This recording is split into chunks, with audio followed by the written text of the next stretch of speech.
Shanti, everyone.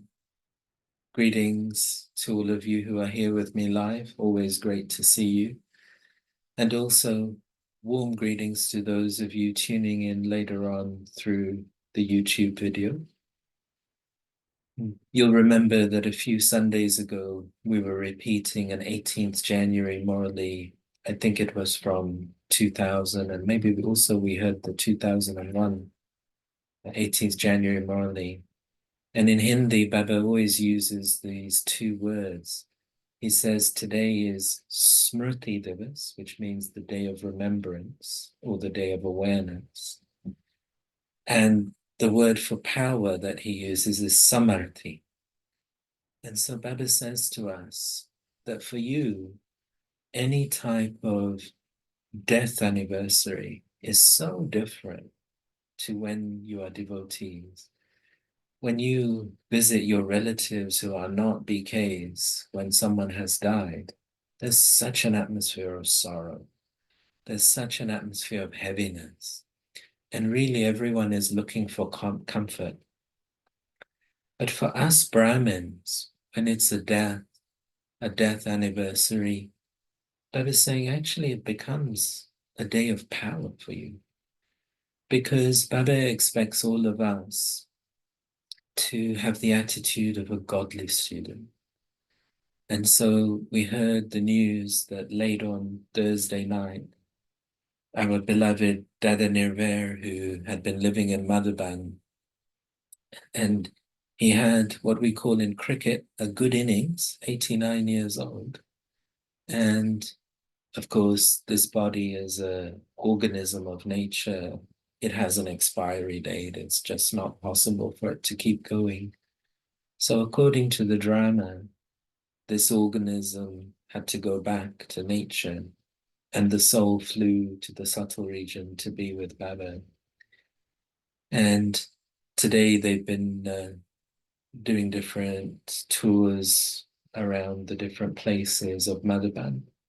And tomorrow will be the funeral, which will be telecast quite early for our time. But otherwise people can catch up with it later in the day. And so when we're thinking of Dada Nirvair, we're really thinking about virtues because Baba expects us not to just remember and regret, but Baba expects us to learn and develop. And so I'm sure you will hear many experiences in many channels over the coming days and probably have already heard things. But as we listen, we must listen with that godly student mindset of how can I inculcate that virtue? How can I make this improvement? Dada Nirvair came to Baba in 1958 and he's from a Punjabi family and he was part of the Indian Navy. And then as a young man, he took Baba's knowledge in Mumbai. And then after that, he had a good opportunity because Mama spent a number of years. You'll all recall that Mama was unwell and that her medical treatment was in Mumbai. So I think he had a big impact through Mama's sustenance. And then he was sharing that there was always a special connection with Daddy Prakashmani, who was the sister in charge of the centers in Mumbai at that time. And Daddy Prakashmani had sort of got the feeling that this is a soul that was very close to her.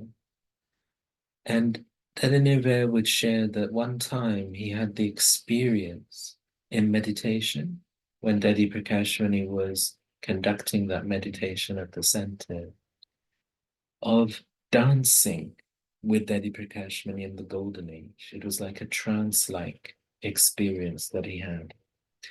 And the experience that he had was of being Daddy's younger brother in the Golden Age. So he said he had the feeling that both Daddy had the same experience at the same time, like they were both having a simultaneous vision and they were like transported into this It was like accessing a memory. So hence, he always felt like he was Daddy's younger brother. And in the 1960s, there were not that many BKs anyway, and you'll know that there was a lot of suspicion. It was the early days of India and Pakistan. There were different military tensions occurring, and the Brahma Kumaris have come. They stayed in Karachi for a number of years and then came into India.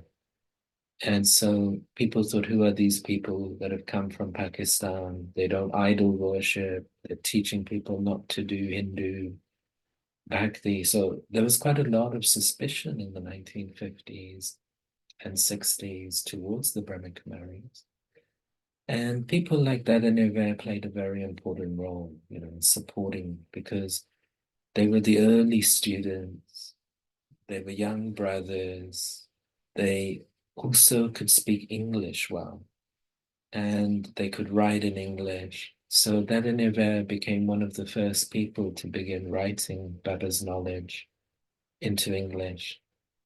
And he used to share that he wrote to Brahma Baba in 1966, 67, that he had the thought to do some sort of a college course in journalism so that his writing could improve and then he could convey Baba's knowledge better.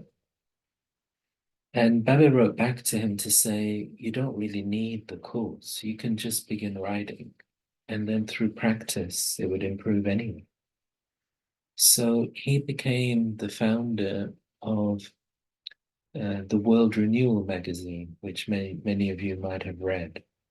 And that was the first English periodical that was made by the Brahma Kumaris for BK sustenance. So from the beginning, a lot of these senior brothers like Dada Brijmohan, Dada Jagdish, Dada Ramesh, they were very innovative, these early students of the 50s and the 60s.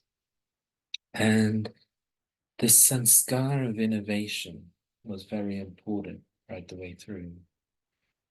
And then you'll remember we've been hearing the Murlis from 1967 and 1968 for a while because there's no Murli song at the start of the Murli because Brahma Baba was very much staying in yoga a lot and he preferred silence. He didn't like too much noise in those days.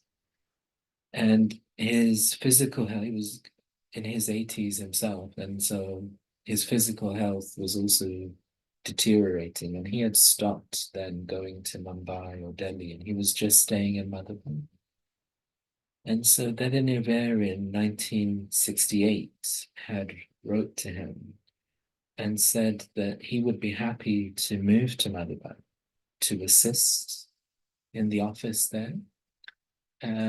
And Brahma Baba wrote back to him because in those days, the actual head office of Baba's services was Delhi, not Mount Abu, because Mount Abu was more like a village with even limited electricity. So it wasn't really a suitable place to be able to coordinate things. So Brahma Baba wrote back to him to say that what will you do here in Mount Abu? There's only village people here. Who will you give knowledge to? It's better that you stay in Mumbai and you can spread Baba's knowledge to people who might actually be interested. And then, as you all know, Baba became an angel on 18th January 1969. And then he handed over to Daddy Prakash Mani and Didi Manmohini. And it was in 1970, as I mentioned to you, Daddy Prakash Mani had a special affection for Dada Nirvair. And so Didi and Daddy wrote to Dada Nirvair and said that we would like you to move to Malaban and to take over a lot of the office and administrative work from Madhuban. And he said that he would like to discuss it with Dada because just about 18 months earlier, Dada had said to him not to move to Madhuban.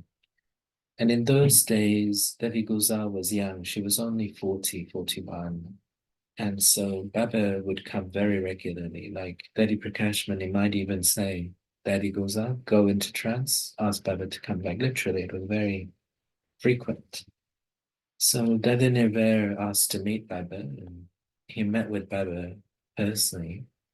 And Baba said to him that Didi and Daddy are running things now, and they are the elders. So if they see the benefit in you moving to Madhuban, you shouldn't really be questioning it. You should say yes. You know that Baba's principle is Haji, say yes, cooperate, be happy. So once he met Baba, he felt reassured that he should move to Madhuban because Dada Jagdish, he was the senior brother of the Yagya. He was based in Delhi. And Dada Brijmohan, he was based in Delhi as well. And Dada Nirvair and Dada Ramesh, they were based in Mumbai. So you had two of the senior brothers looking after the administration in each of the main hubs of India. So Dada Nirvair then moved to Madhuban. That's why he was the one living in Madhuban. And the other three, they were living in Delhi and Mumbai. So he played this role, and I first met him in 1988 when I was 10 years old.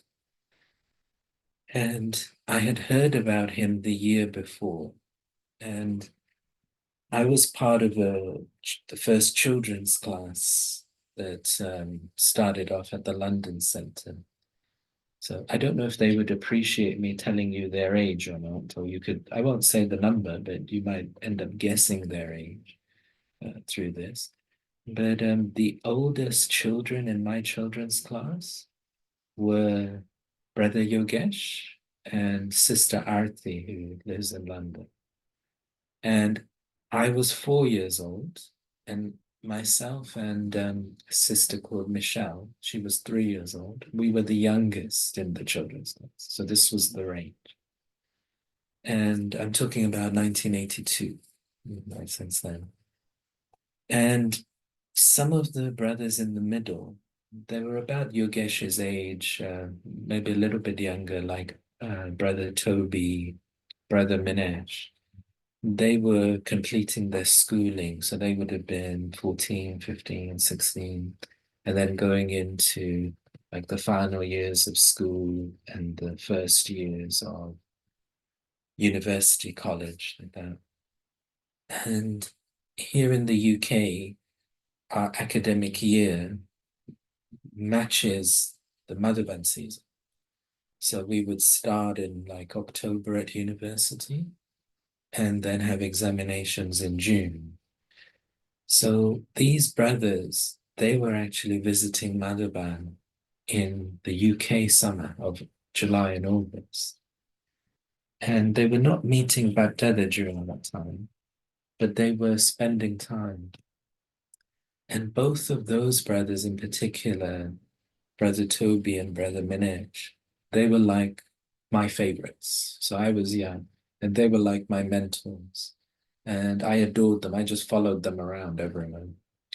And Brother Toby was a very unique brother. His family come from Germany, but he's born in the UK. And so they were one of the first double foreigner families to become Babas at the London Centre.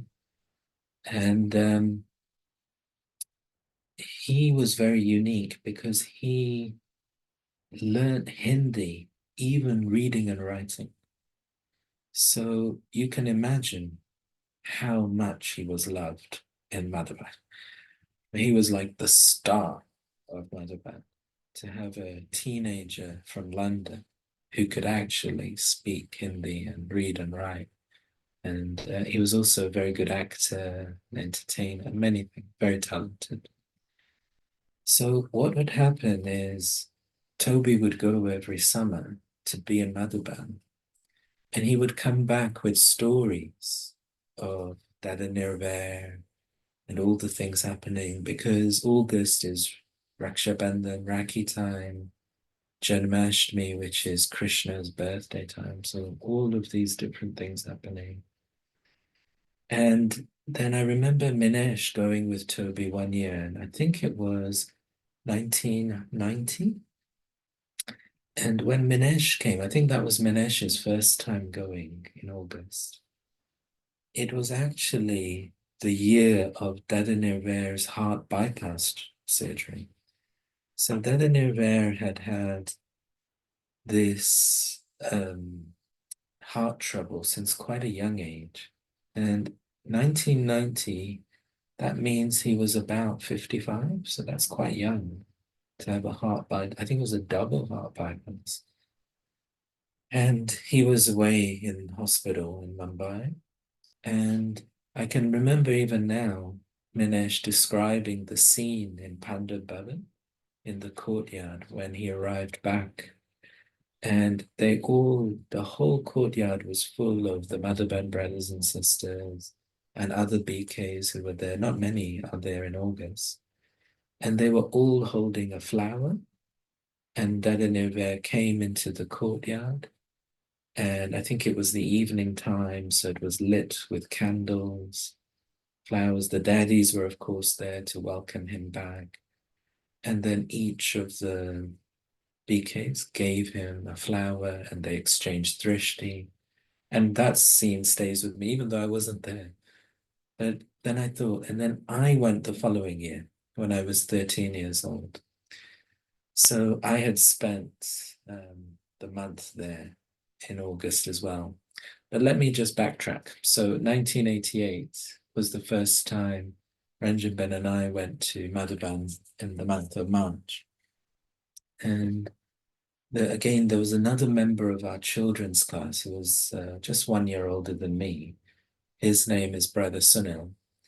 And I was quite relatively shy and quiet child. And Sunil was the opposite, totally unshy, unbashful. And so hence he really loved Malabar. And he was not going like if he wanted something, he was going to ask for it. He was going to get. So everyone knew him.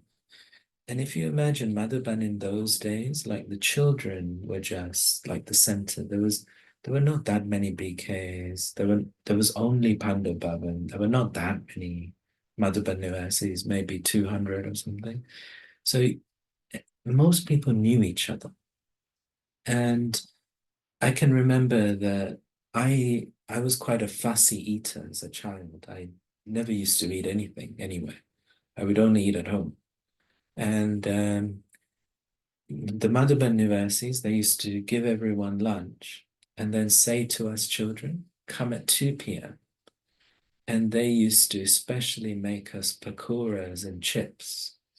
And they would roll up newspaper and we would walk away with a newspaper cone of these pakoras and chips and just that. And I think I just lived off that for my entire time in Madhuban. I'm not sure I had anything.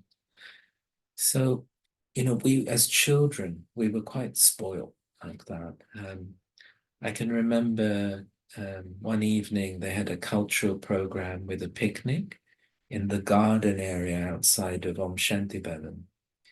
And they were giving samosas to everyone. And it's quite a lot of samosas to make. And there's so many people. So it was like just one samosa. But we children, we sort of just kept getting one or two and three samosas. I think some adults had to go without. And we just ate the samosas. I remember Daddy Ratan Mohini telling us all off. She was always quite strict, like a headmistress. Um, and so those were those days.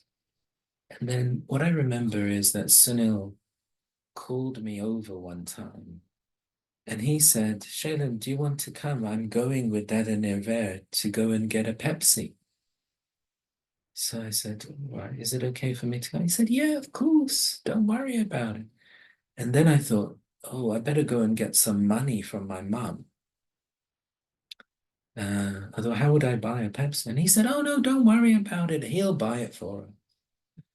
So Dada Nirvair took us in his car to one of the shops in Abu Village. And I think Brother Toby was with us as well. So it was Toby, Sunil, me, and Dada Nirvair. And as I say, I was quite shy, like just to accept a free Pepsi and things. Sunil had no quite. If you gave him anything free, he's going to take it. And so then I remember having a Pepsi, and I can't remember whether we had a chocolate or something else, or an ice cream or something else like that. But what I remember of Dada Nirvair was he was very keen to maintain one side of Brahmababa that many BKs after Brahmababa did not experience. And this was this social side of Brahmababa. And you see, the daddies were like Daddy Janki was very like a workaholic. She was like serving, working. Like if you look at Sister Janki, she's always like making sure she doesn't waste any time. She's very tireless, constantly serving, serving, serving. So with Daddy and that, they never made that much time for playing and that. And also they were a bit older. But what Dada Nirvair shared was that Brahma Baba always made time for social activities. So in the afternoon, this would be the sort of thing Brahma Baba might do. He might, let's go, let's have a Pepsi, let's go and play some cards, let's play some carom, let's go and play some cricket. So he always, as a young brother, he had this way of being sustained by Brahma Baba. And then a few years later, oh, and then I remember also on that trip, this was later on, and it was a slightly bigger group. He took a group of us double foreigners to some place. Now, they said it was quite a nice place to go and have a picnic because it was by a river. And I remember it being a little bit of a river, but Rajasthan is quite dusty. So I think I was expecting something really nice and green and things, but I just remember it being very dusty.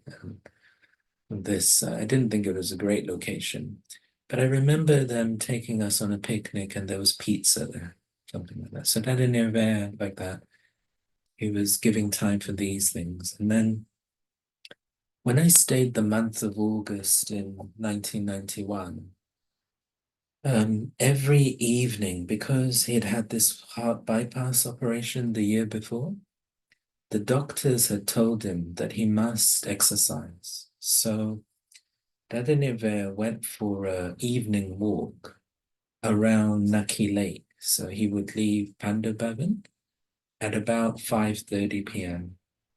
and maybe 6 p.m. And then he would go for a walk right the way around Naki Lake and then come back and walk up the hill. And that was his daily routine. And he was quite happy for company. And Toby went every evening to walk with him. And him and Toby, they knew each other very well. And Toby would say, Shailen, do you want to come? So I sort of like didn't really talk that much in those days. I was only 13 as well. And as I say, I was a little bit shy.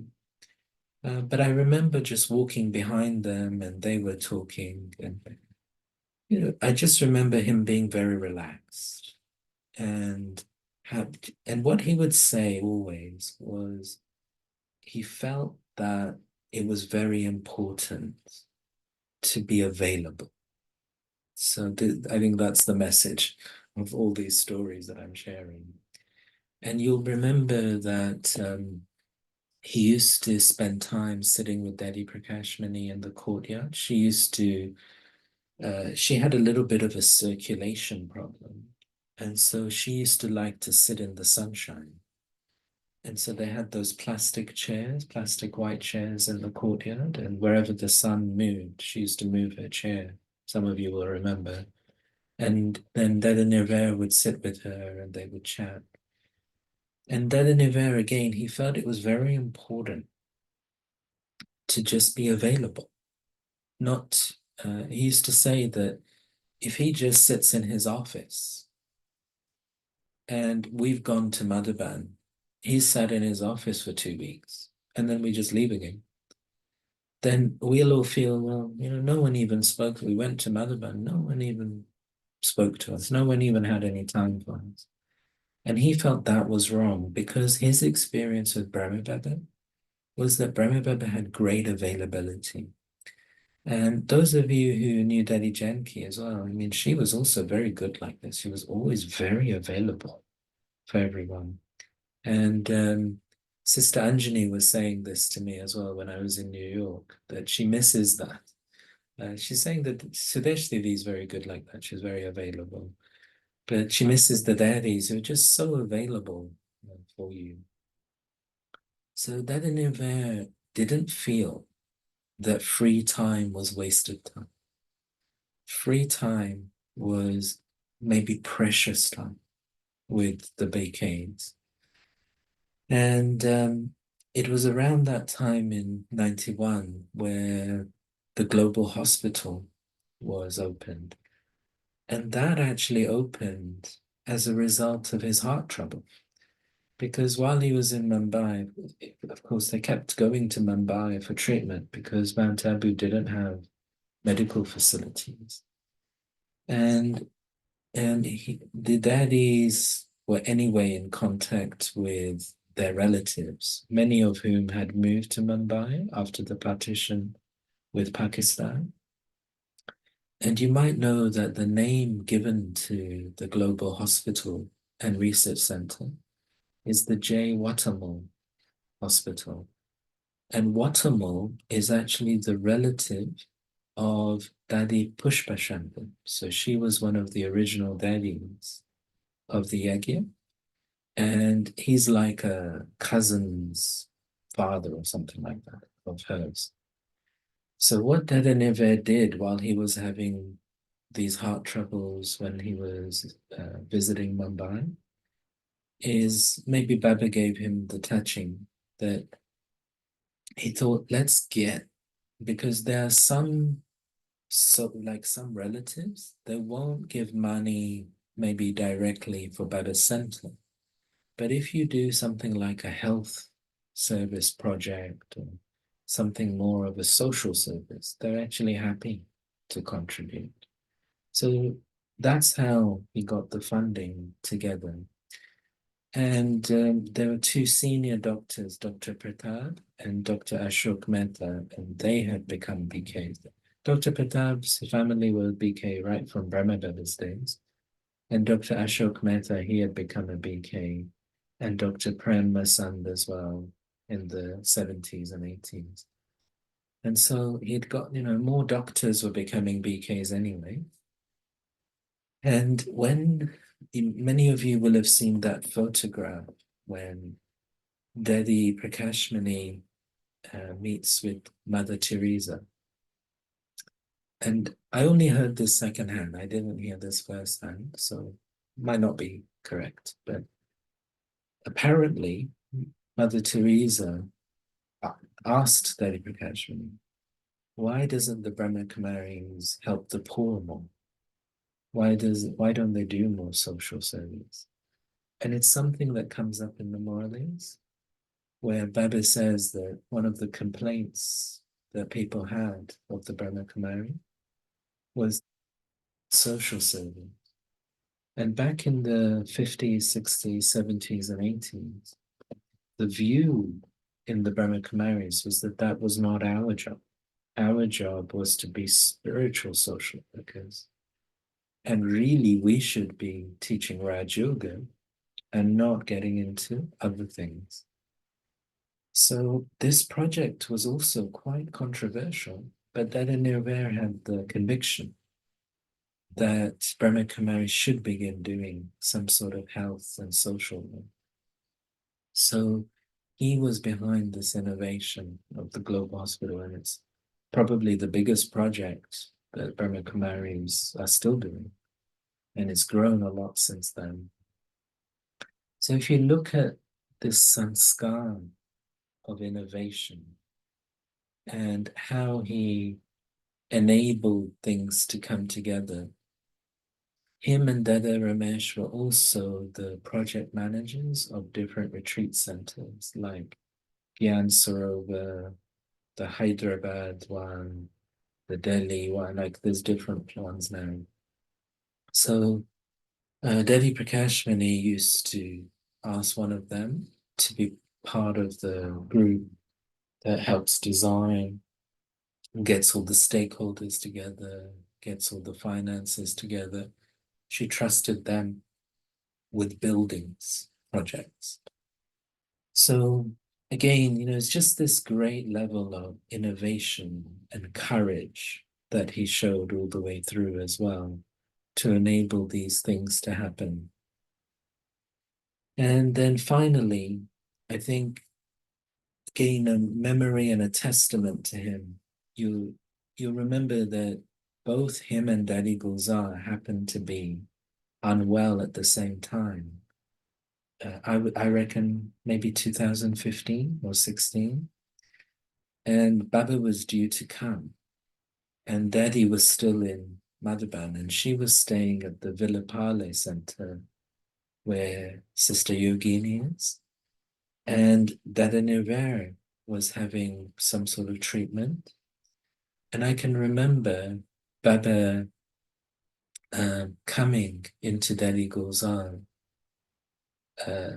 in the Villapale Center. And then Baba coming especially, and Dada Nirvair being on his hospital bed, and Baba coming especially to meet him in particular. So I think that's very unique. It's very unusual for Baba to come outside of Madhuban. But it's testament to Dada Nirvair that even Bab Dada came into Mumbai because he was there in Mumbai, and Baba came to meet him. So let me stop there and hand over to any of you. Ranjan Ben is also with us, if you want to share your experiences.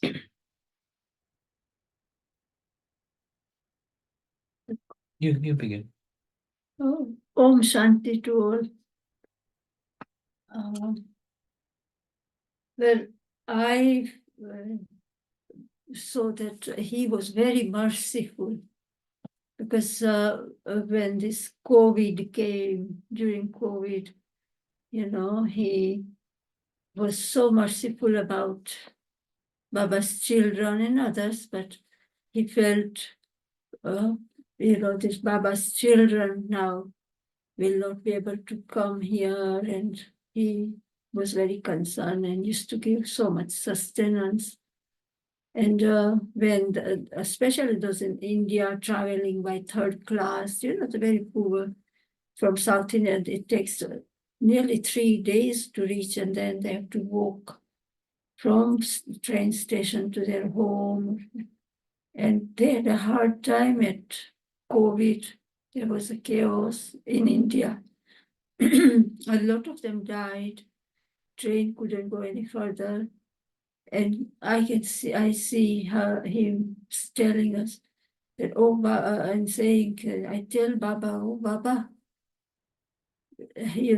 Baba tells us to become detached. Of course, he was detached, his stage was stable, but still that compassion and mercy.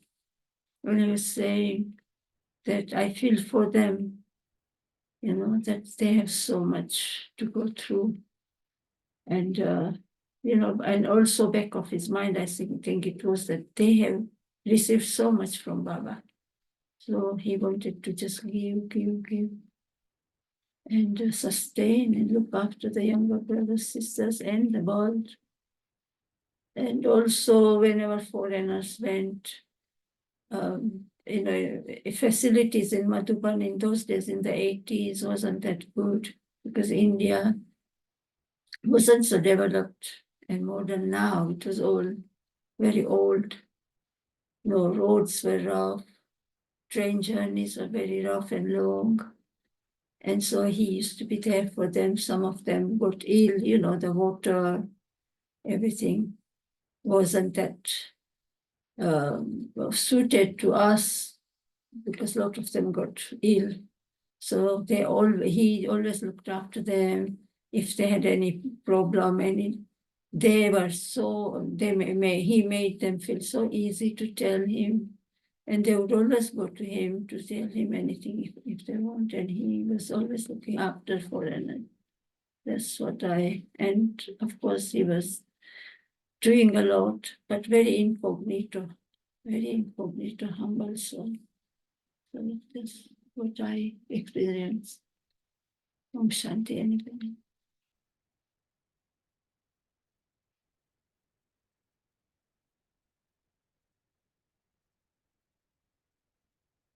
Does anyone else like to share their experiences?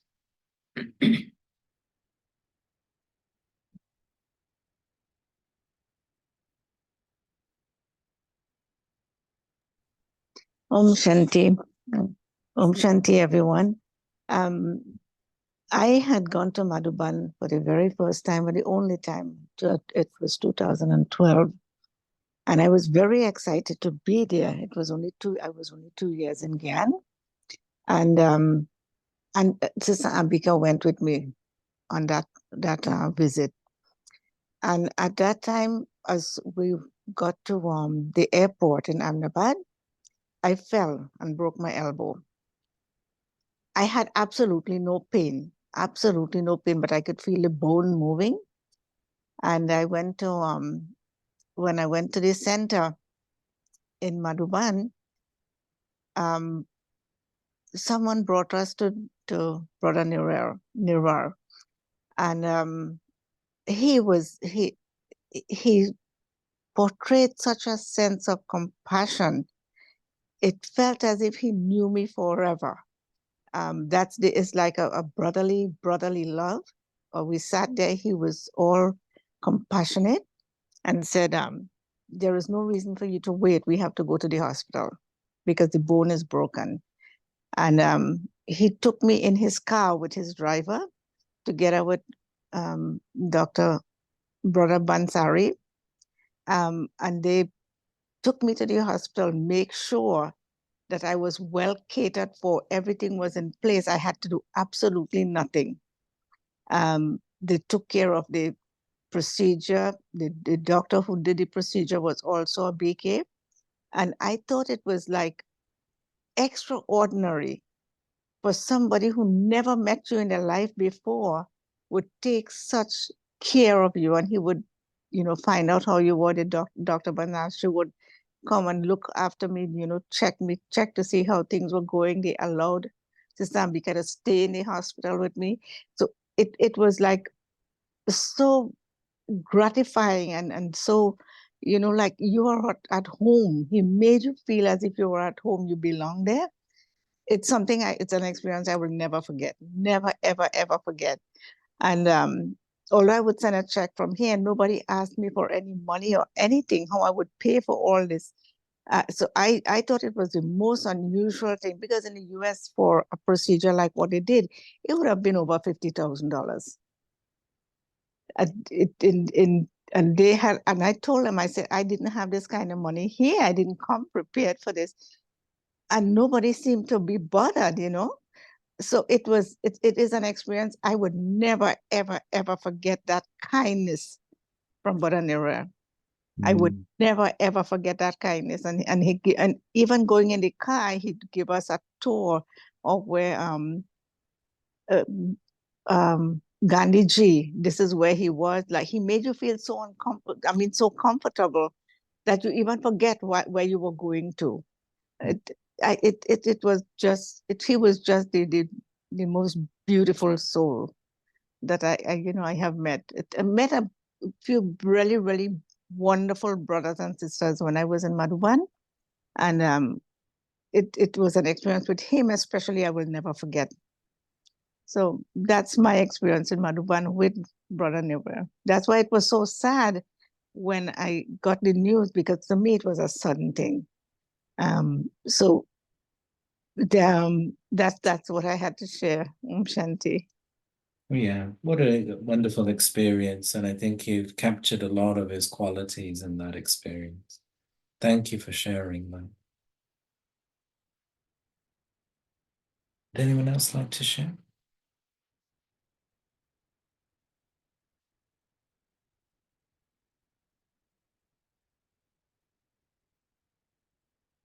Okay, so shall we spend now about 10 minutes in Baba's remembrance? Because the thing about Baba's knowledge is that we learn that our connection never ends with souls.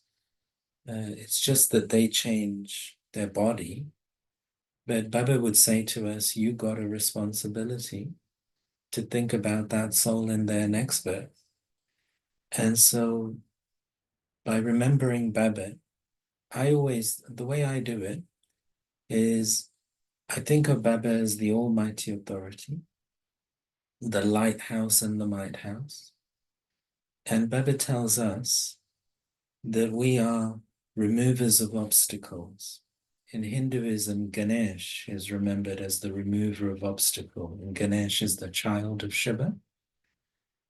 And so Baba says, you are Ganeshans, you are removers of obstacles.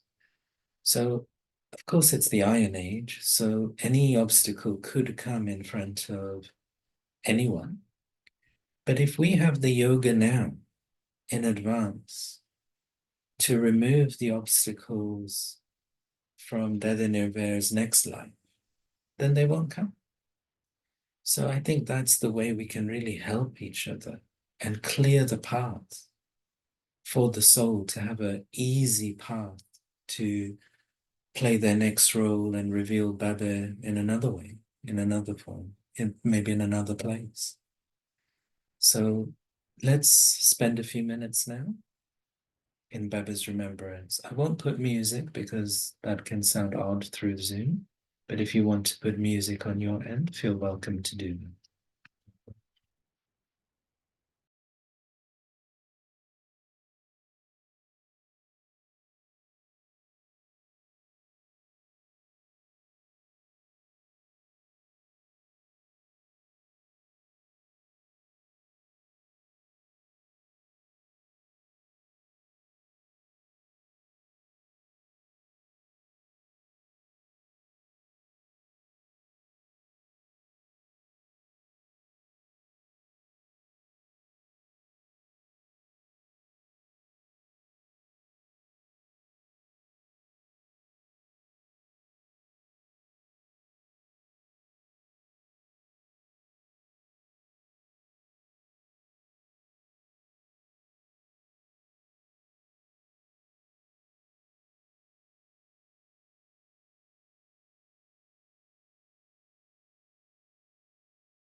Shanti.